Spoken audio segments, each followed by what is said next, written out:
Hello and welcome to our panel on sexuality. We are coming to the close of our two-day conference, and we want to take this time to thank all of our sponsors and panelists for bringing this programming to you. You still have a little bit of time to access the networking lounge in the exhibit hall to interact with our sponsors and other FORCE constituents and volunteers, so please make sure to head over to there. For today, we are going to be discussing sexuality, and I would like to take this time to introduce you to our panelists. Our first panelist is Dr. Sharon Bober. She is the senior psychologist and founder and director of the Sexual Health Program at the Dana-Farber Cancer Institute. Dr. Bober is also an associate professor of psychiatry at Harvard Medical School. Please go back and review her talk from earlier today, Sexuality and Intimacy Issues for Women. Our next panelist is Dr. Andrew Matthew. Dr. Andrew Matthew is a lead psychologist at Princess Margaret Cancer Center in Toronto. He is a clinical investigator in the Department of Surgery, Division of Urology, and a member of the Department of Supportive Care. He is an associate professor in the Faculty of Medicine, University of Toronto, in the Departments of Surgery and Psychiatry. Please go back and review his talk, Sexuality and Intimacy Issues for Men. At this time, we are going to start tackling some of the many questions that have come in today and over the course of the conference. I'm going to start with a question for you, Dr. Bober, and that is, I have no libido after my risk-reducing salpingo-oophorectomy, and as a breast cancer survivor, I cannot take hormones. Are there any non-hormonal methods or medications for improving libido? Thank you, Elise, and it's really nice to be here with all of you this afternoon. Let me just say that this is a core question that I often hear, and that I'm happy to talk about, because I think that people get very little support around changes in desire, and often we're not really even clear how that happens. I will say that it's actually a really important question, because it gets at the very key issue of what is libido and where does it come from? Is it physical? Is it psychological? Is it in my head? How does that work? And really, in many ways, libido, like sexuality, is really at the intersection between physical, psychological, and relationship factors. It really is very much at the intersection of all of those domains. And for many women who go through dramatic estrogen loss, such as risk-reducing surgery, that is a very significant shift, right, in terms of the hormonal landscape. Lots of women find that, when they go through menopause in a dramatic way, and I always refer to that as that kind of driving into a tree menopause. It is not a natural menopause where your body is adjusting over time. There's an experience of not feeling that desire is spontaneous in any way. It's not familiar, because it's not something that you just have an urge that's automatic, like a light switch. And one of the most important elements around dealing with low desire is, first of all, to appreciate that, yes, hormones have a significant impact. It's certainly an important recipe in the ingredient, but it is not the only recipe in the ingredient. And that often what happens is when there is a change to desire being spontaneous, and we just aren't in the mood, we assume that that is just how it is, and we don't really have a sense of how we can change that. So I think the orientation that we take is that desire really becomes an experience which we have to cultivate. Desire becomes an experience that we need to jumpstart rather than assume it is spontaneous. And there are ways to do that that are certainly again, at that intersection of jumpstarting behavior, like exercise or like other kinds of experiences, where you may not spontaneously be in the mood, but if you get started and you have an experience that feels good, it becomes reinforcing and it allows you to be motivated to want to have more experience in that domain. So the short answer is that I think bringing a kind of mind shift around looking at desire as being spontaneous to something that needs to be cultivated allows us to really take a cue from behavioral activation, being able to sort of think about what does feel pleasurable, how do we re-examine and in a sense survey this new landscape on the other side of risk reducing surgery and sort of figure out what might feel good, what might feel different. How do I kind of get a sense of feeling in myself in this new body in a way that feels comfortable and not panicky. And that might be starting slowly with your partner to really expand your repertoire to focus on what feels good rather than to be goal oriented around having an orgasm or having desire. Because I will say that when we have a lot of pressure and when we feel nervous or anxious that we're not in the mood, often we feel guilty or we feel like we're not being a good partner. That doesn't help us, but in a way it just kind of hampers the feelings around getting started with something. And I would also say from the point of view of a medication, and I think it's an important question, some people say, listen, if I can't take hormones, there's nothing I can do. I think it's important to recognize that, again, although hormones are part of the ingredient, it is not the only ingredient around desire. So I want to fully acknowledge that after we go through significant shift in estrogen, and we sort of lose some of our testosterone, no doubt for women, that is a big change. But I think it's important not to get worried that if we can't take hormones, there's nothing we can do to jumpstart that experience and improve the experience of desire. Thank you so much. There was something that you said there that particularly resonated and I think will resonate with a number of constituents, and that is feeling grounded in your own body and being able to not dismiss, but be able to push aside anxiety or that feeling of panic and moving to a more grounded space. Could you specifically elaborate on just a couple of tools or ways that constituents can do that? Yes, so thank you for mentioning that. There are really two pieces. One is about what does it mean to feel comfortable? What does it mean to feel whole? What does it mean to feel grounded in my body on the other side of a change, right? And I think that, again, being able to start exploring and experimenting for oneself with whether that is self-touch, with pleasure, with masturbation, with, experiences that are sensual that may not have anything to do with sex or being with a partner, but just, again, whether that's, taking a bath, sitting in the candlelight and appreciating one's body, or feeling like you can be strong in your body, or go dancing or weightlifting, just sort of ways to sort of be in one's body and feel comfortable. It's a really important way to get started, right? To sort of invite yourself into your physical experience in a way that's comfortable. But the other thing I forgot to say, and I think is important, is that often when women talk about low desire or no desire, when we actually start to do a little bit of assessment or inquiry, what we realize is that at some point that person has tried to have sexual activity and it was uncomfortable or painful. And these things are intimately connected. So this is to say that for any woman who has had sexual activity where there are other kinds of secondary side effects from, say, estrogen deprivation, like vaginal dryness or loss of stretch to that tissue, and you've tried to have sex or sexual activity that you used to have and it was uncomfortable or painful, it is not a coincidence that desire often plummets.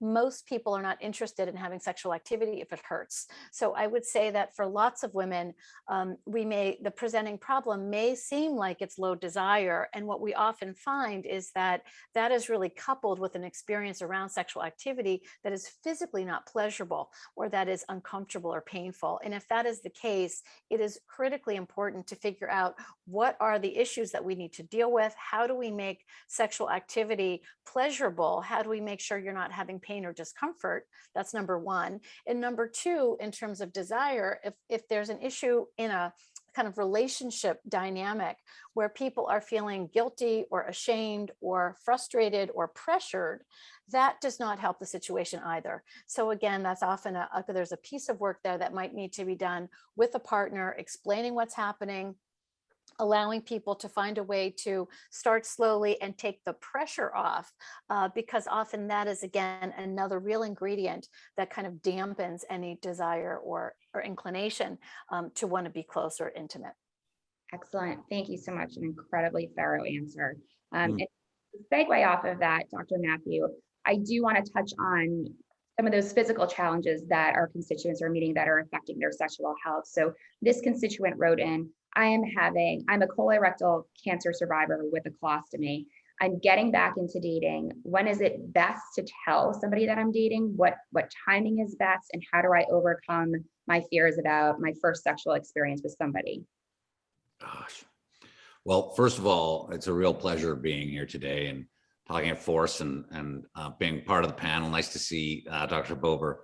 And so it's funny, I smile because you've started with very challenging first questions right off the bat. I think intimacy desire and libido is some of the most challenging areas to work in terms of sexual health, and it takes time and patience and sensitivity. And then the other is something not too dissimilar in this person's question about colorectal. In the area that we work in, it's called disclosure. And there's a article written by a person by the name of Danielle. I think her last name was Tyndall. It was, she had just written about her experience. She had Hodgkin's lymphoma. I think she was 22 years of age. And in the article, and I remember reading this probably a decade ago, and it changed my experience of what this question about disclosure means. And she said that, when she goes out on a date, right, it's kind of like she feels like there's no kind of discourse for this confession, as she put it. And she would say things like, how do I explain, that I had cancer, what cancer is, what this means for me in the future, what this may mean potentially for you as a future partner. I might have to talk about my sexuality, fertility, fear of relapse, the fact that I can get very tired in the afternoon because of treatment. And, and then she says, how many dates should I have before I bring this up? And, oh, by the way, and I'm sorry. Right. And this is how she described it in that article. And it was just wonderful to take a look at how complicated it is.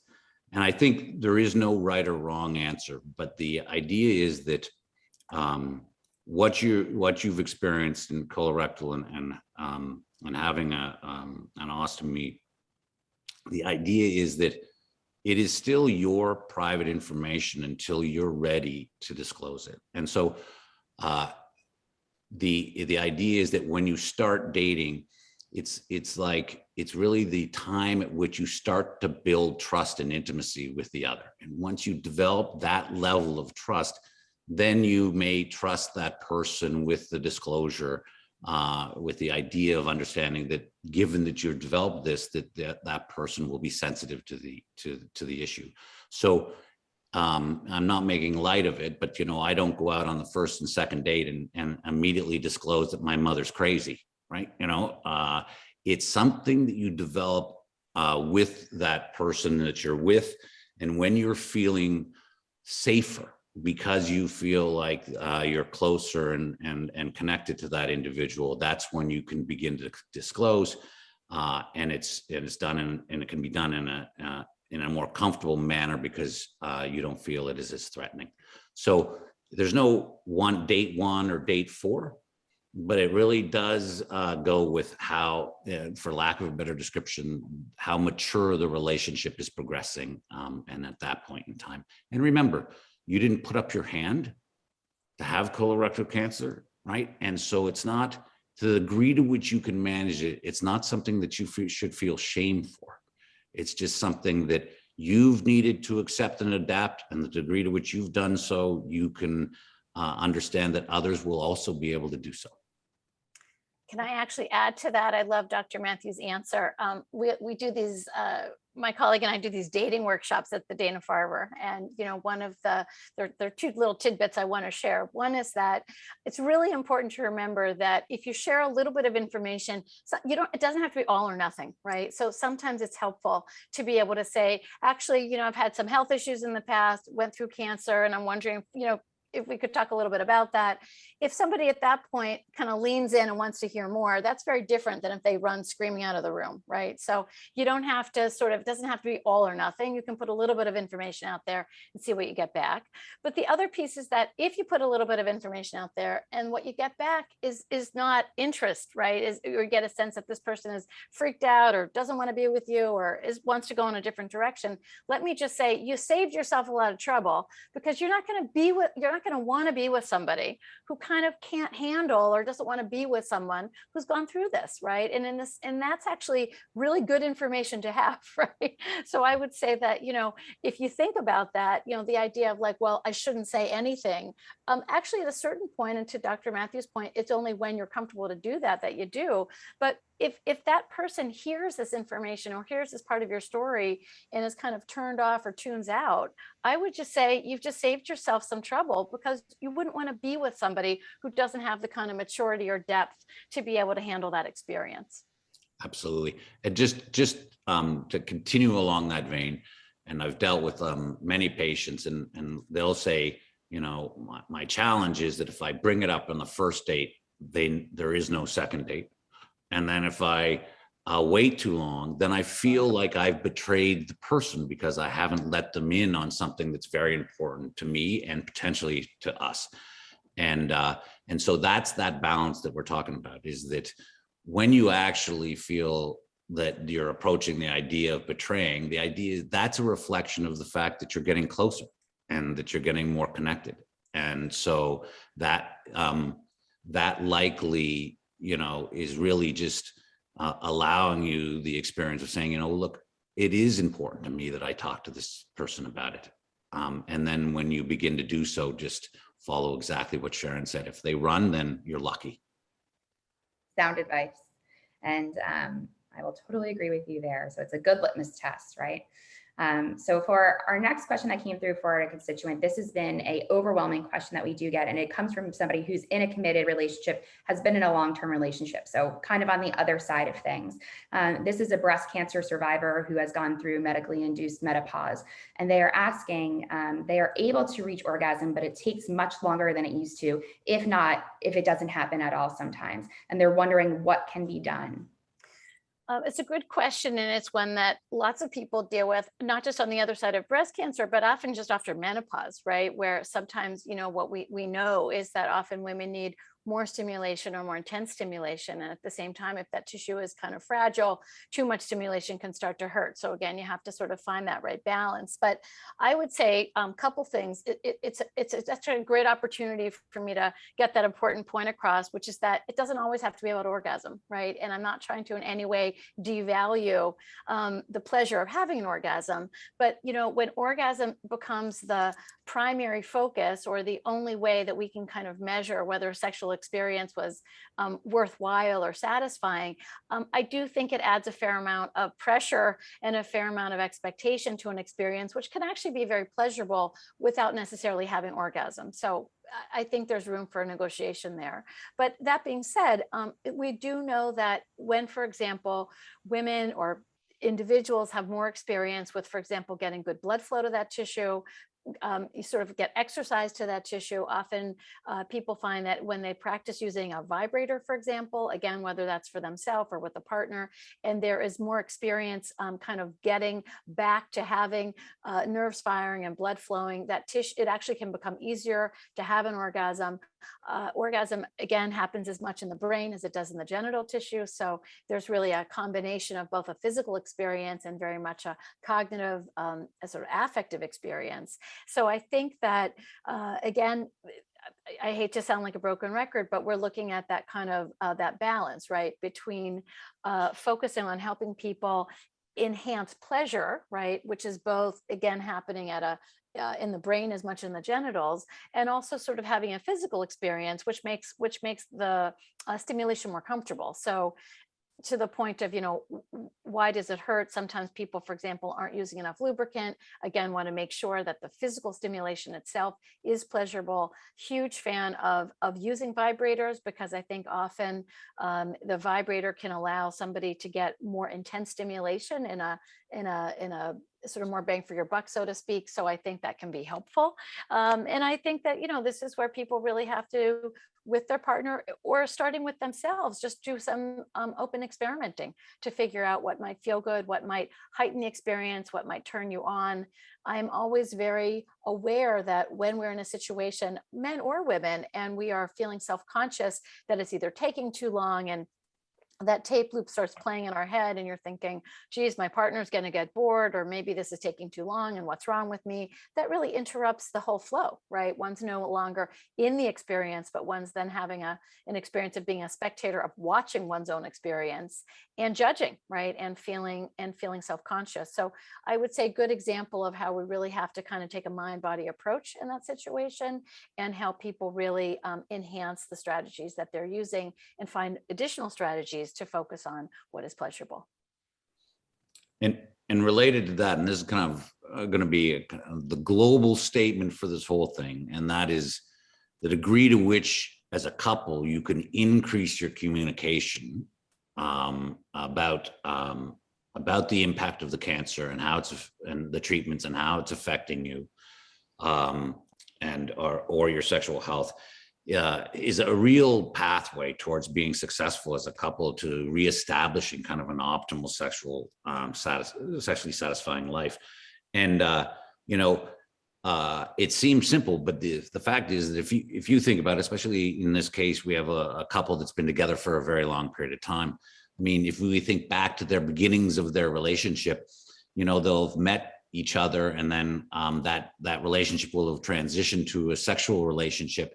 And they probably just did things together and kind of listened to the other person's experience, from sounds and the like, and find out what they enjoy. And somehow they got to a sexual routine. And I don't mean just plain routine, but a sexual kind of routine that they were used to as a couple. They may not even have discussed anything about it, just that became part of how they went about it.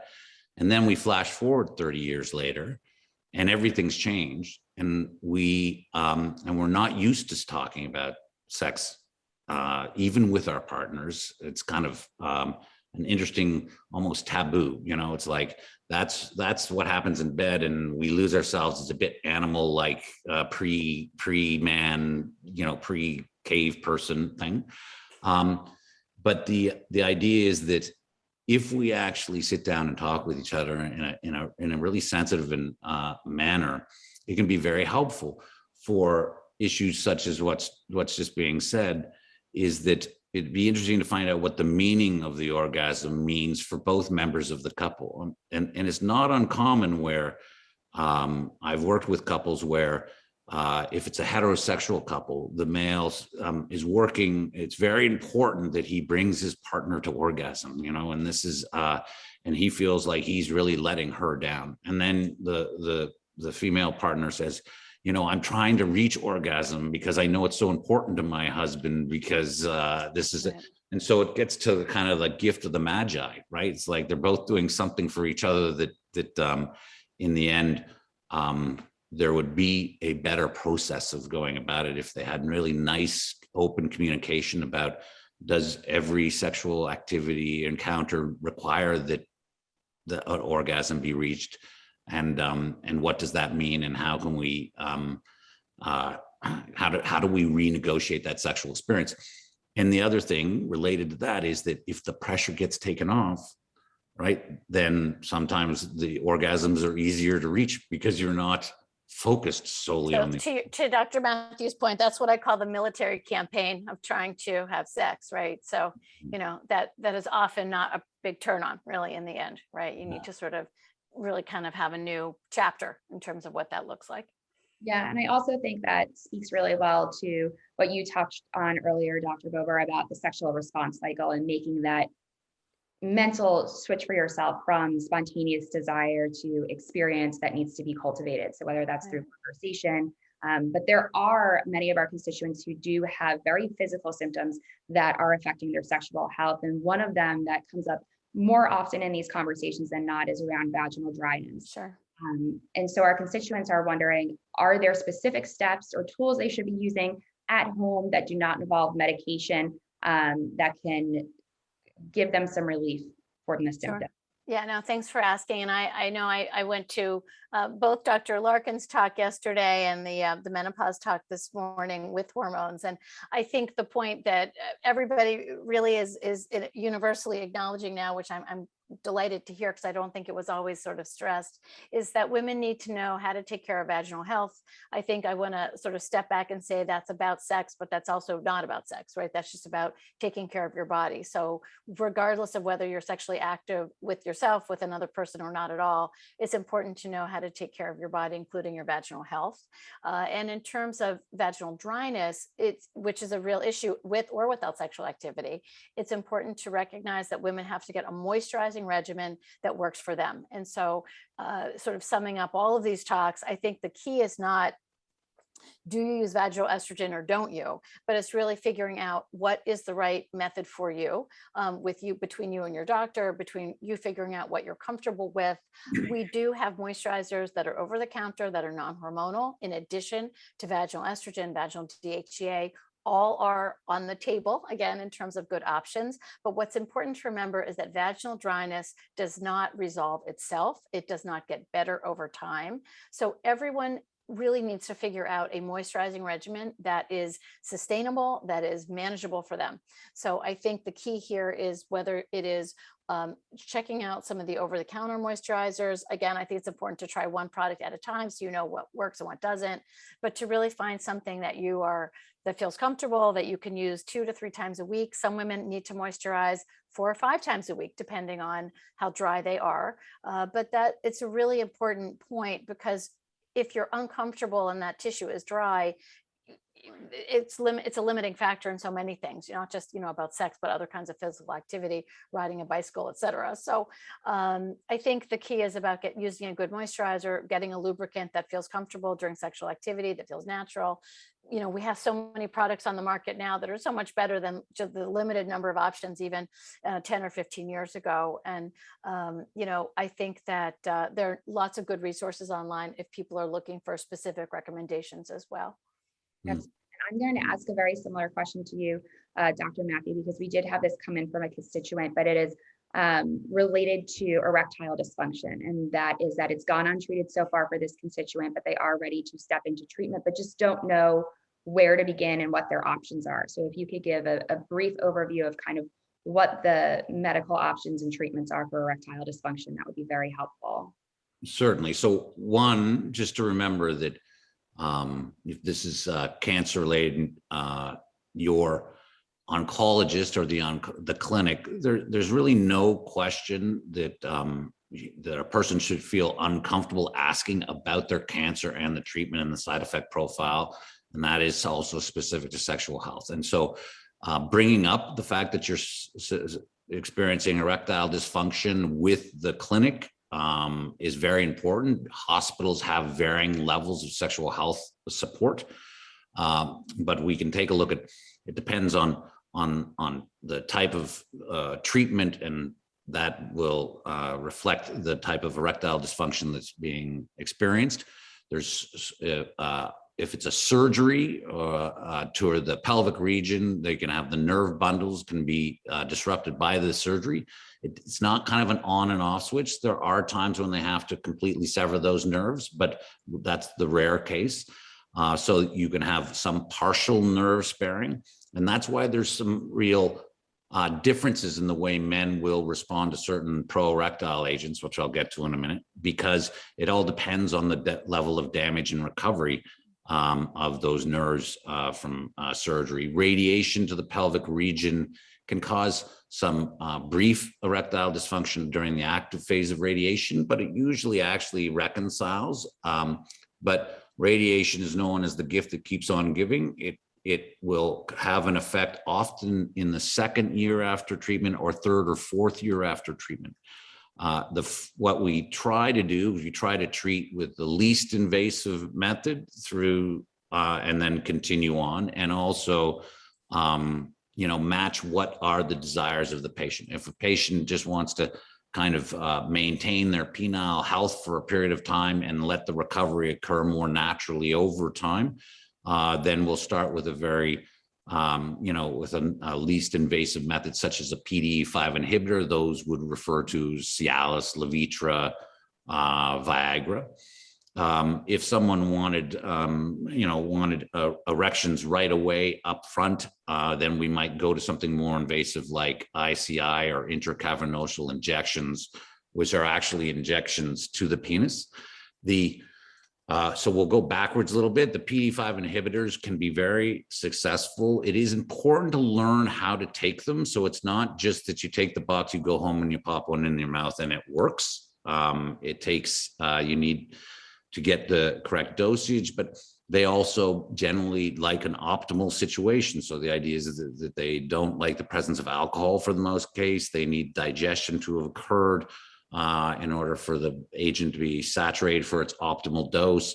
They do have side effects related with them because they're small blood vessel dilators, so they can cause headaches or congestions and other side effects.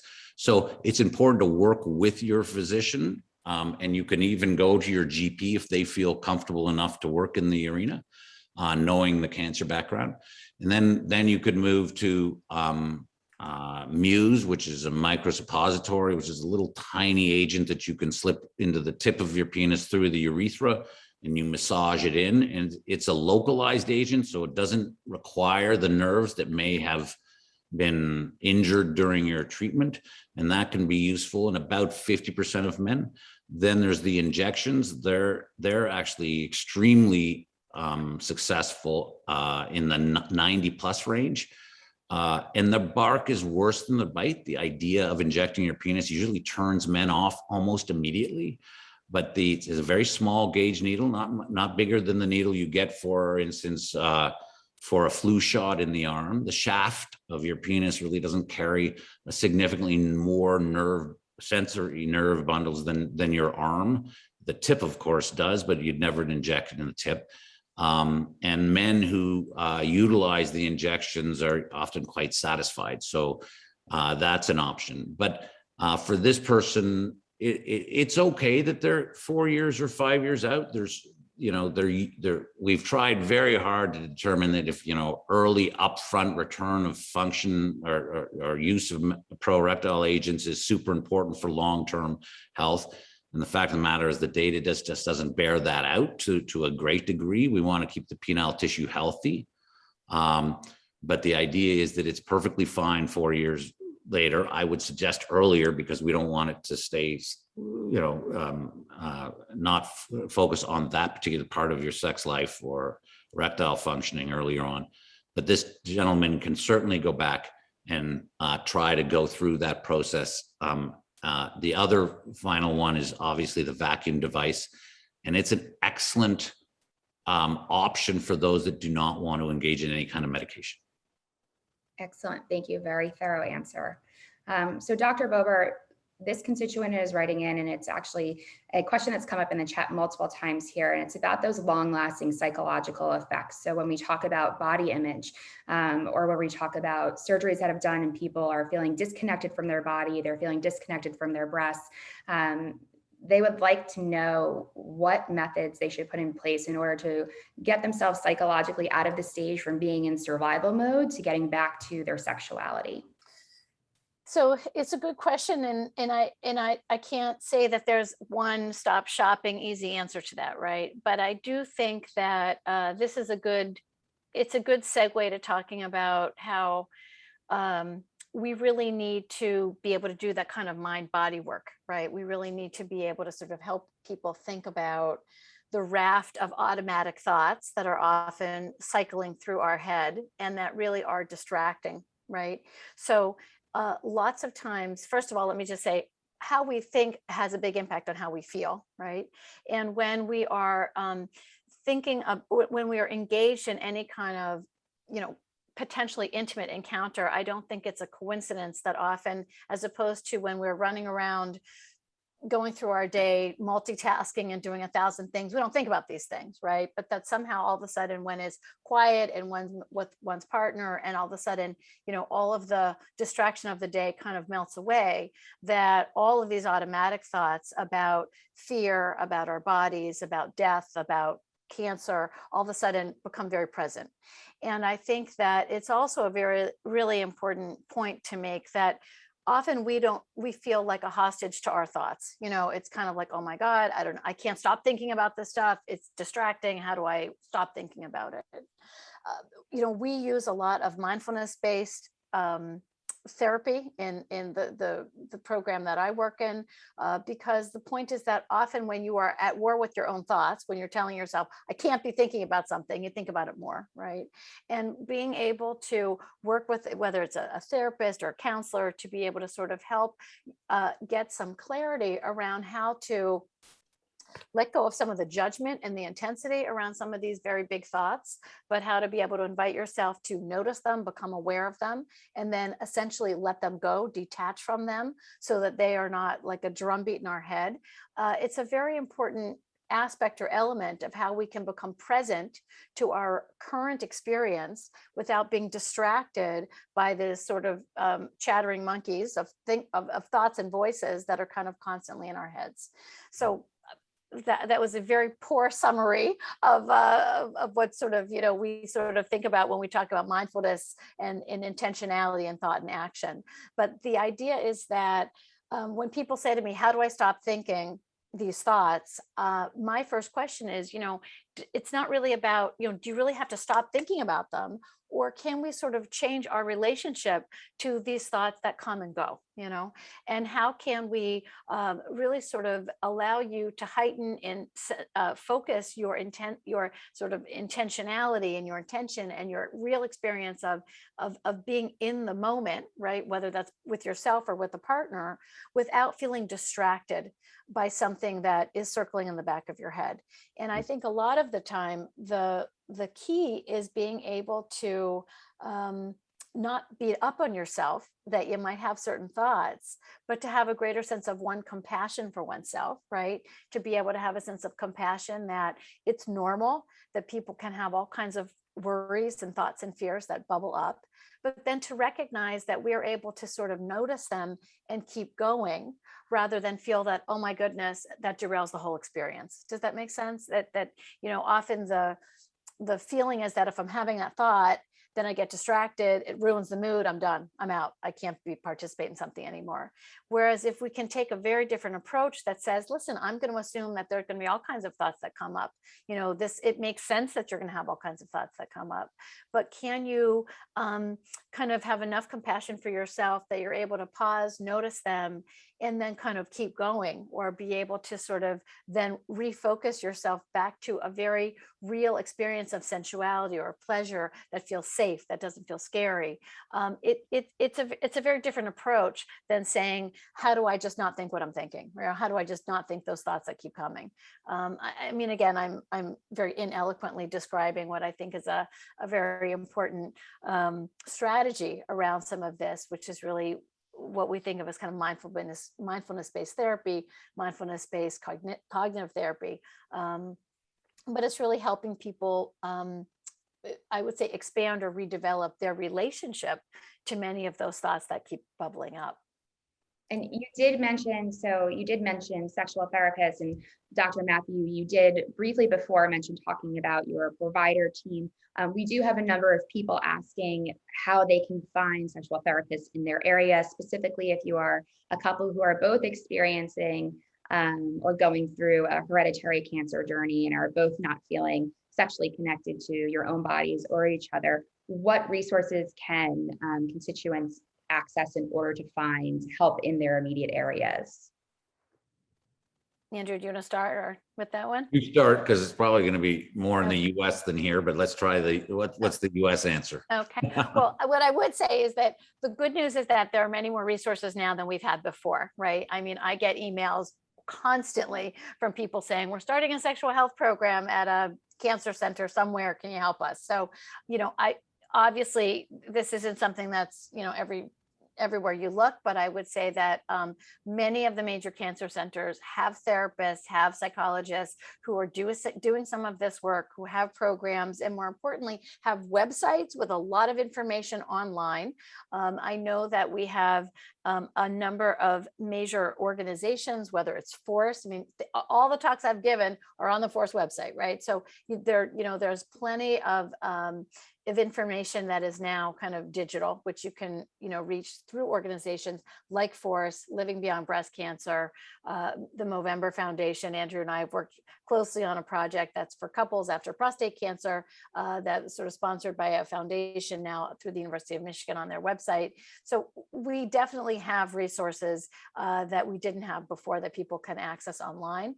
And I also think that often there are individual sex therapists, counselors, psychologists in one's community who have experience working with whether they're cancer survivors, previvors. I'm not going to be naive. I do think sometimes people have to interview a number of folks to find the right person. But I would say that, in the field, there is now more training and more attention to this than before. So I think that there are a larger number of folks who are familiar with some of these issues. And the other piece is that, people can't be shy about advocating for themselves. So if you go to go to a doctor and they say, do you have someone that who can do some of this work? And they say, no, don't stop, don't give up.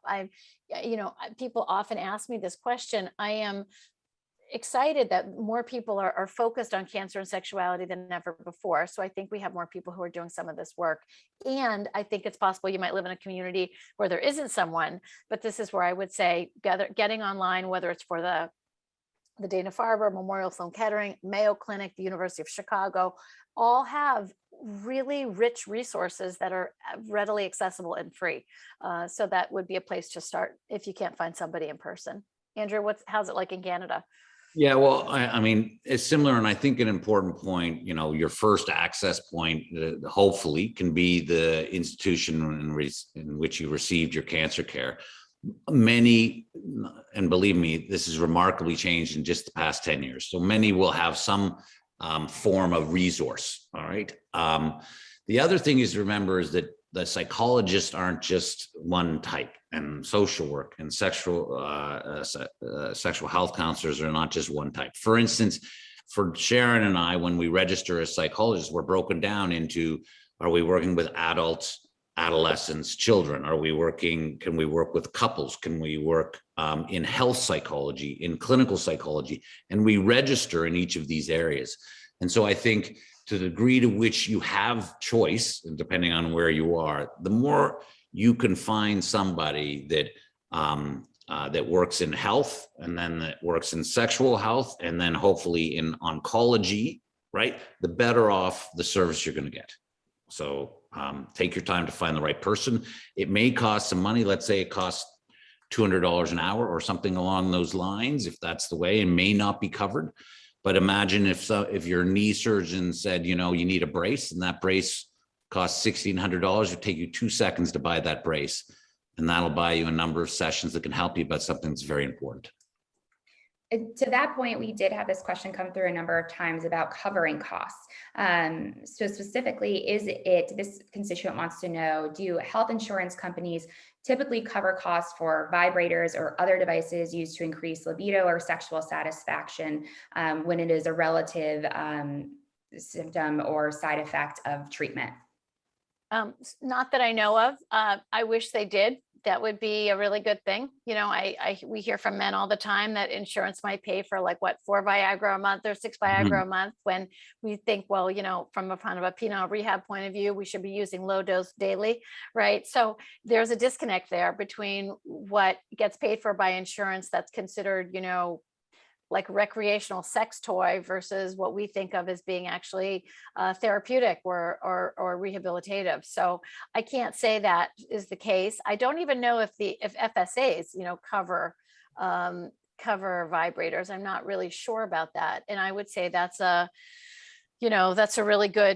it's a really frustrating point, right? Because the fact is, something that somebody else might be thinking of as a sex toy may well be actually a therapeutic from the point of view of rehabilitation. But I can't say that for sure. I would say, on the other hand, it's worth asking your insurance company. And we know that lots of times people do petition insurance companies to pay for something. And perhaps if that purchase is made and you have a letter that comes from, whether it's a gynecologist or a urologist or a psychologist, that says that this is actually for rehabilitation, you might be able to get reimbursed. So I would say that's definitely worth at least trying to get reimbursement. And a lot of oncologists will have those letters available for you that they'll sign off. The degree to which they help, who knows, but at least it's something. Excellent. Thank you. Well, that wraps our session here today. I'd like to thank both Dr. Bober and Dr. Matthew for fielding all of our questions and providing such thorough answers. Thank you to all of our attendees for sending in your questions and being so active and engaging on our platform. We only have one more session left for our conference, and that is our closing Q&A. So make sure after you wrap up here that you pop over there, and please do fill out your session surveys to provide us feedback so we can continue to shape and improve our FORCE programming. Thank you so much, everybody, and have a wonderful rest of your day. And we'll see you at the closing session. Thank you. Thank you, Elise. Thank you. Thank you.